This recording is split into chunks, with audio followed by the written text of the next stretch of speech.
So this is video 7 about phase diagrams. So when you're talking about solids and liquids and gases, you should know that there's another way to see them, which is a phase diagram. And what this does is it basically shows where all the states of matter exist on a single graph. So you can see this is a generic one. Typically the solid is on the leftmost. In the middle here is the liquid, and then the lower right is the gas section. So, I mean, we're not going to do like giant things on this, but you should know what a phase diagram looks like, how to read it. There's two really interesting points on most phase diagrams. The first one is a triple point, and this is where all three phases can coexist simultaneously. So it's kind of like that spot where you can be like the four corners, where you can be like 4 states all at once. Well, this one's 3 states of matter. So at this point A, you could be a solid. You could have solid, liquid, and gas simultaneously.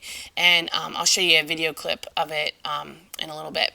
So here you can see the critical point is the other one. It's up here in the corner on this one. It's a B, letter B.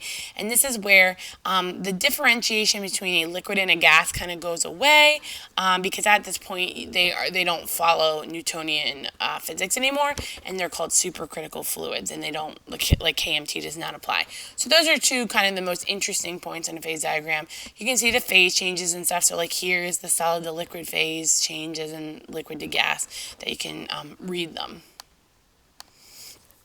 Here's a good one. This is a phase diagram of water. So you can see here basically at the triple point of water, what's the values of temperature and pressure. So the triple point is right down here. It's where all three simultaneously meet. So you can see if you want to be at the triple point of water, you have to be at 4.58 torr, which is like very, very low, and you have to be at 0.0098 degrees Celsius. So if you can make that magical point, you can have solid, liquid, and gas water simultaneously.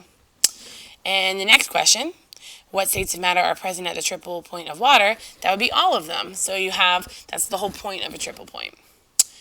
We can have here, assuming standard pressure, at which temperature is there an equilibrium between water vapor and liquid water? So what you have to think about is, like, where is that? Like, what does that mean? So water vapor is a gas, and liquid water is liquid, and what that means is you kind of have to think about where is that, and what that would be is that would be when you're boiling water, because you would be at a nice equilibrium. So you can see here it magically works. This is 1 atmosphere, which is what we're at standard pressure. We go over, you can see here's our boiling point, and it's 100 degrees Celsius. So it agrees with what we've been saying before. And here we have between liquid water and ice. If you think of that, okay, here's liquid water, here's the solid, it would be the ice, and you can see here if we're at 1 atmosphere and we go down, we would be at our freezing point of 0. So the phase diagrams match all our existing things that we know about the different various states. And then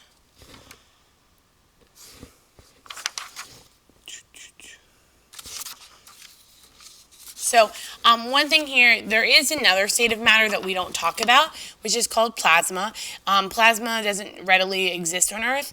It exists in the sun. It exists in very minuscule amounts in neon lights and in lightning, when lightning strikes things. But since it's so rare, we don't really see it, and we're going to see the video clip in a little bit, but I'm just going to go to the last slide so that it's done. Oh, maybe I lied. Alright, well, we'll be done now. So this is video 7, and then there'll be like a video of 7A or something that's just the video clip.